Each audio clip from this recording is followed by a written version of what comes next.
Fala pessoinhas, tudo bem com vocês? Tá querendo vender o poçante e não sabe muito bem como fazer isso? Então vem comigo que eu vou dar algumas dicas sobre isso hoje.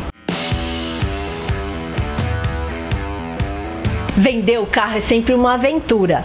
A gente tem o problema da desvalorização ou da valorização, dependendo do modelo que você tem em mãos, e tem a questão da gente querer ganhar o máximo possível ou pelo menos perder o mínimo possível nessa venda, né? Então hoje eu quero falar para vocês o que a gente precisa fazer para preparar esse carro para venda. A primeira coisa é reunir toda a documentação dele.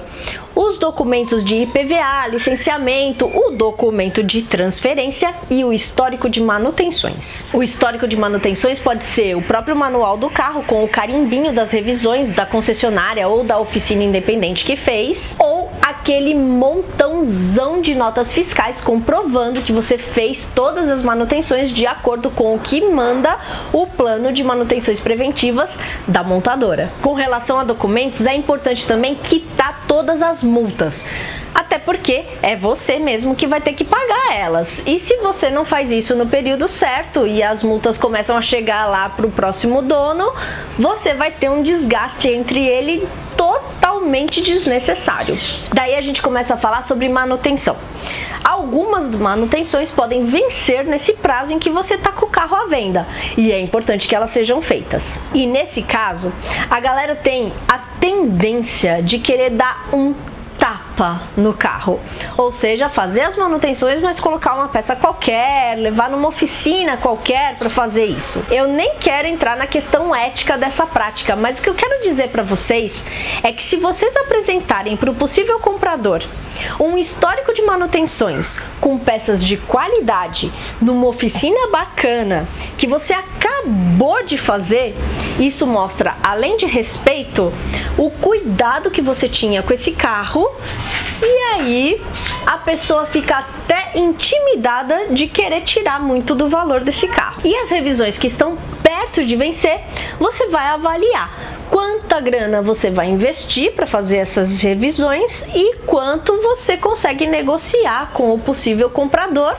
para passar essas revisões para que ele mesmo faça. O que é importante fazer é avisar o possível comprador que aquelas revisões estão perto de vencer. E já que a gente está falando sobre ser honesto com o possível comprador, é legal você dizer para essa pessoa também o histórico do carro, de incidentes e de acidentes, tanto mecânicos quanto de batidas e afins. Inclusive, batidas e riscos é uma questão bem complexa quando a gente está falando em venda de carros. Tem gente que defende que o carro precisa estar impecável na hora de ser vendido e tem gente que defende que é melhor deixar o carro ralado e a pessoa ver que não foi uma batida enorme, que só precisa de um reparo pequenininho, do que você consertar aquele risquinho de nada e a pessoa ficar encanada de você ter batido o carro com muita severidade. Tem diversas maneiras da gente descobrir se o carro levou só uma raladinha ou se foi uma porradona. Então, dependendo da investigação que o possível comprador for fazer no seu carro,